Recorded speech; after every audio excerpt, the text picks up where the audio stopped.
एक दिन में ये क्या माजरा हो गया, जंगल का जंगल हरा हो गया। मतलब भाई साहब 24 घंटे के अंदर अफगानिस्तान की क्रिकेट टीम या अफगानिस्तान की क्रिकेट बोर्ड या अफगानिस्तान की क्रिकेट ने पूरी दुनिया की क्रिकेट को ऐसा झंझोड़ा मारा है ना। मतलब उन्होंने एक स्टेटमेंट दी ग्रेटर नोएडा से रिलेटेड, उसके बाद उस स्टेटमेंट से रिलेटेड जो यू टर्न दिया, भाई साहब सोशल मीडिया पे लोग इस टाइम ना अपना सर पकड़ के बैठे हुए हैं कि ये चल क्या रहा है, ये हो क्या रहा है, हुआ क्या, या ये सवाल क्या उठ रहे हैं। अबे डर गए हो? हाँ, मैं आपको स्ट्रेट फॉरवर्डली बता रहा हूँ सवाल क्या उठ रहे हैं अफगानिस्तान के क्रिकेट के ऊपर। डर गए हो आप लोग बीसीसीआई से? आईपीएल के कॉन्ट्रैक्ट्स हाथ से जाने का डर पैदा हो गया है। जो बात किया है उसके ऊपर स्टैंड करो। अब बात क्या की, स्टैंड क्या लेना था, ये सारा एकदम से घपला बना क्या। अब आपको मैं बताता हूँ स्टोरी। भाई साहब स्टोरी शुरू होती है 9 सितंबर से। ठीक हो गया? अब एक एक चीज गौर से सुनो। 9 सितंबर से स्टोरी शुरू होती है जब ग्रेटर नोएडा में न्यूजीलैंड और अफगानिस्तान के बीच में टेस्ट जो एक मैच था उसका स्टार्ट होना था। 9 से लेकर 11 हो गई, 3 दिन का जो खेल है वो नहीं हुआ। उस ग्राउंड में एक गेंद नहीं फेंका गया, गेंद छोड़े टॉस तक नहीं हुआ। क्यों? क्योंकि ग्रेटर नोएडा की जो आउटफील्ड है वो अभी तक वेट है, गीली है, उस पर गेम नहीं हो सकती, नहीं खेला जा सकता। उस ग्राउंड की भी पोजीशंस के बारे में मैंने कुछ आर्टिकल ऐसे पढ़े हैं कि वो ग्राउंड भी कोई इतना खास नहीं है। इनफैक्ट इब्राहिम ज़ादरान की जो इंजरी है उसके ऊपर भी मैंने एक आर्टिकल में पढ़ा कि वो इंजरी ग्राउंड की वजह से ज़्यादा है, इब्राहिम की उसमें कम गलती है। वहाँ पर स्ट्रेट फॉरवर्डली उस आर्टिकल में, और मैं आपको इंडियन वेबसाइट का बता रहा हूँ कि वहाँ पर साफ लिखा हुआ था कि अगर ग्राउंड बेहतर होता तो शायद इब्राहिम ज़ादरान को वो इंजरी ना होती। वो इंजरी इब्राहिम को ग्राउंड की वजह से हुई है। तो ग्रेटर नोएडा में हुआ क्या?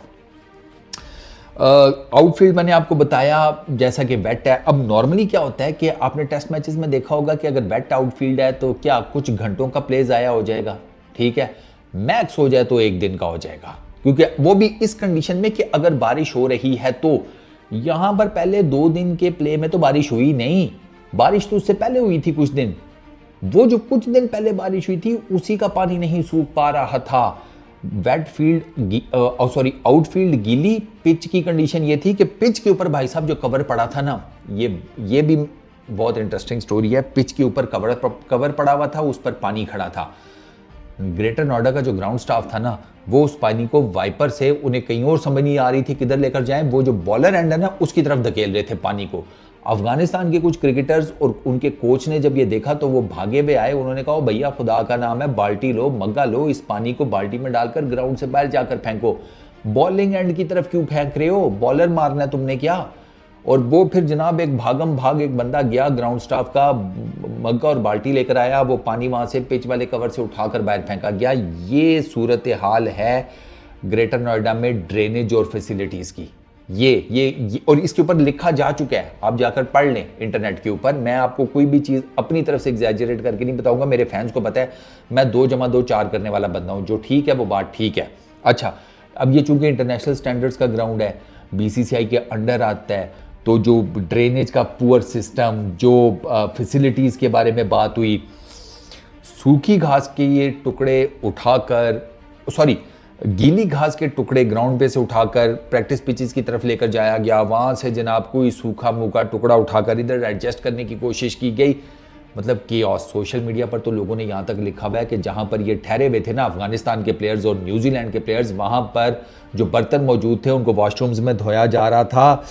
अब इसके ऊपर बताओ भला मैं अब क्या बोलूँ। अफगानिस्तान की क्रिकेट टीम तो दूसरे दिन ही तप गई ना ये सारा कुछ देखकर। तभी तो उन्होंने स्टेटमेंट दी कि हम तो नहीं आते इधर दोबारा, ना इधर ड्रेनेज है, ना मैनेजमेंट है, ना फैसिलिटीज़ हैं, हम सवाल ही पैदा नहीं होता इधर आकर खेले। और हम तो पाबंद हो गए बीसीसीआई के कि उन्होंने कहा कि आपके पास कोई और ऑप्शन ही नहीं है। इन्होंने मांगा अफगानिस्तान की क्रिकेट की तरफ से जो स्टेटमेंट था दूसरे दिन, वो ये था कि हमने मांगा था जनाब लखनऊ का क्रिकेट ग्राउंड या उसके बाद देहरादून का, हमें ये दोनों नहीं दिए गए। बीसीसीआई ने कहा कि इन दोनों ग्राउंड्स के ऊपर, इकाना में लखनऊ और देहरादून दोनों में T20 लीग्स के मैचेस चल रहे हैं लोकल, तो आपको वो ग्राउंड्स तो अवेलेबल नहीं है। आपके पास नोएडा की ही, ग्रेटर नोएडा की एक ऑप्शन है, आपको वही लेनी पड़ेगी। अफगानिस्तान वाले कहते हैं जनाब मरते क्या ना करते हमें लेना पड़ा। वर्ल्ड टेस्ट चैंपियनशिप का जो साइकिल है उसका तो ये टेस्ट मैच हिस्सा नहीं है, ठीक है, लेकिन आईसीसी से तो जुड़ा हुआ है। तो हम एक बेहतर फैसिलिटीज़ जिसे कहते हैं सोच रहे थे, हमारे दिमाग में था, लेकिन सरकार हमें वो बेहतर फैसिलिटीज़ नहीं मिली। वो दूसरे दिन ही अफगानिस्तान की तरफ से जो स्टेटमेंट आई उस पर वो जो तपे वो सारा कुछ आपके सामने है। अब तीसरे दिन जो अफगानिस्तान ने यू टर्न मारा है ना अफगानिस्तान की क्रिकेट ने, वो ये है कि अब अफगानिस्तान की क्रिकेट की तरफ से बयान ये आया है कि हमें ऑप्शंस दिए गए थे, बेंगलुरु दिया गया था, कानपुर दिया गया था, नोएडा दिया गया था, हमने चूज़ किया नोएडा, हमने खुद, क्योंकि हमें यह लगा कि नोएडा दिल्ली जो कैपिटल है उसके करीब है, उसके साथ है, तो बेहतर फैसिलिटीज़, बेहतर लॉजिस्टिक्स, हमें यह लगा कि कैपिटल के साथ है तो कैपिटल वाला रंग इधर भी हमें मिल जाएगा, वो नहीं हो सका। तो इसमें बीसीसीआई का कोई फॉल्ट नहीं है, ग्राउंड हमने खुद चूज़ किया था, इसलिए ग्राउंड को लेकर बीसीसीआई के ऊपर तनकीद नहीं बनती, क्योंकि बीसीसीआई के ऊपर सोशल मीडिया में ठीक ठाक तनकीद हो रही है इंडियन क्रिकेट फैंस की तरफ से कि इतना पैसा किधर लगाते हो कि तुम एक इंटरनेशनल ग्राउंड है और उसे मेंटेन नहीं कर सके, और वहाँ पर हमें ये सारा कचरा देखने को मिल रहा है, क्योंकि फुटेजेस तो वायरल हो गई है ना, और थू तो हर तरफ से हो रही है। तो इंडियन क्रिकेट फैन ये कहता है कि यार मेरी जो नेशनल प्रेस्टीज हर्ट हुई है उसका कौन जवाब दिया है, और सवाल इंडियन क्रिकेट फैन का बिल्कुल जेन्युइन है। अच्छा, इस अफगानिस्तान वाली स्टेटमेंट में उन्होंने एक और बात ये की है कि मानसून का वेदर है, अब उस पर बीसीसीआई क्या करे, मौसम के ऊपर तो उनका कोई वो जिसे कहते हैं वो नहीं है ना, हाथ नहीं है, उसको तो नहीं वो कंट्रोल कर सकते। जितने भी टूर्स हैं, सीरीज़ हैं, सालों पहले प्लान हो जाती हैं, तो अब बीसीसीआई या कोई और इंसान वेदर के बारे में कुछ नहीं कर सकता, इसलिए इस सारे मामले के ऊपर मिट्टी डालें।